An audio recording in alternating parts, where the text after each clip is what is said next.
Hello everyone welcome back to smart Odisha YouTube channel. So friend देखो OSSC तरफ forest guard livestock inspector को लेकिन exam date को लेकिन इंपोर्टेंट अपडेट आसी जाइए। तो आपण मैंने जानी मार्च मसरे यार एग्जाम टी थिला किंतु यह नेक्स्ट मंथ को शिफ्ट करा जाइए। तो यह क्यों मंथ को शिफ्ट करा जाइए आम डिटेल्स देखा।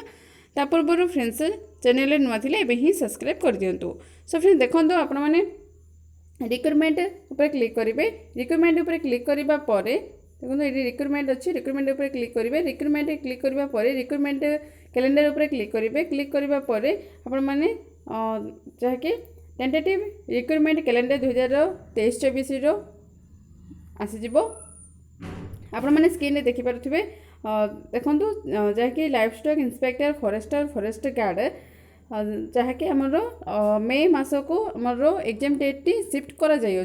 तो आपण मैंने जानी फेब्रुआरी मसरे यार एग्जाम टी थिला किंतु मार्च मस को शिफ्ट करा जाइथिला किंतु पुणी थरे OSSC तरफ मे मस को एग्जाम डेट टी जहाँकि फॉरेस्ट गार्ड लाइवस्टॉक इंस्पेक्टर मे मस रे एग्जाम डेट टी शिफ्ट कर दि जाइए। सो फ्रेंड्स बहुत समय मिलूँ आपण मैंने जोर प्रिपरेशन से जारी रखु। सो फ्रेंड्स ये अपडेट टी जहाँकि livestock inspector forest guard video भल लगे लाइक शेयर सब्सक्राइब करदे। Thank you.